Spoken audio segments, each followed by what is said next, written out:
Naitwa Lugete Musa Lugete, mchambuzi wa siasa za kimataifa, mwanahistoria na mwanamajumui wa Afrika. Habari ninayokuletea Mtanzania mwenzangu leo ni kuhusu nchi ya Kameruni.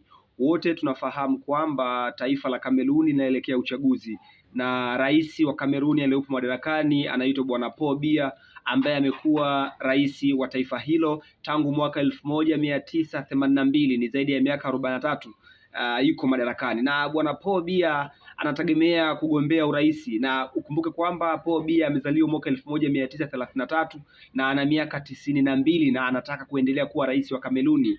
Wote tunafahamu kwamba Paul Biya alichukua nchi mwaka 82 baada ya kuachiwa na aliyekuwa rais wa kwanza wa Kameruni, Mheshimiwa Ahmed Ahidjo, ambaye alikuwa rais wa kwanza wa Kameruni kuanzia mwaka 1960 Kameruni ikipata uhuru wake kutoka kwa Ufaransa mpaka 1982.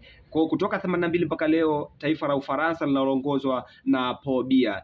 Je, kwa nini Paul Biya amekuwa ni rais ambaye hapigiwi mkono na mabeberu? Kwa mujibu wa duru mbalimbali za kimataifa, kuanzia RT, shirika la utangazaji la Urusi, TRT Uturuki, RFA Ufaransa, BBC na DW, zote zinajadili kwamba Paul Biya anaungwa mkono na Umoja wa Ulaya, Ufaransa, Marekani na Uingereza, licha ya migogoro kuwa mingi nchini Kameruni na hali ya uchumi. Mfano, wote tunafahamu kwamba Kameruni kuna mgogoro kati ya maeneo wanaoongea Kiingereza, yani Anglophone places Kameruni kaskazini, na maeneo yanayoongea Kifaransa, yani Francophone areas. Lakini Paul Biya bado anaendelea kuungwa mkono. Zipo sababu, mojawapo inasema kwamba taifa la Kameruni limegawanyika katika siasa za kidini na kikanda.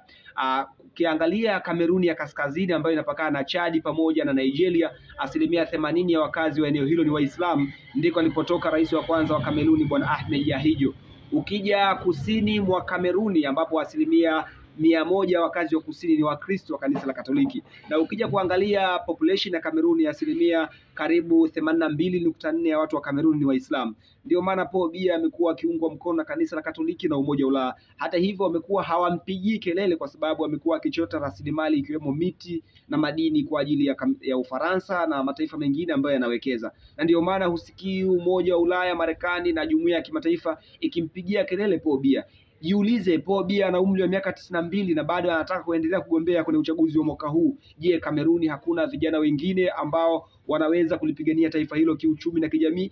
Je, rais mwenye miaka 92 anaweza kuwa na afya ya kuendelea kulipigania taifa hilo licha ya changamoto kadhaa zinazoikumba Kameruni kiuchumi, kisiasa na kijamii? Je, Umoja wa Mataifa na jumuiya za kimataifa zinasema nini kuhusu Paul Biya? Wote tunafahamu kwamba viongozi ambao wamekuwa wakiungwa mkono na mabeberu wamekuwa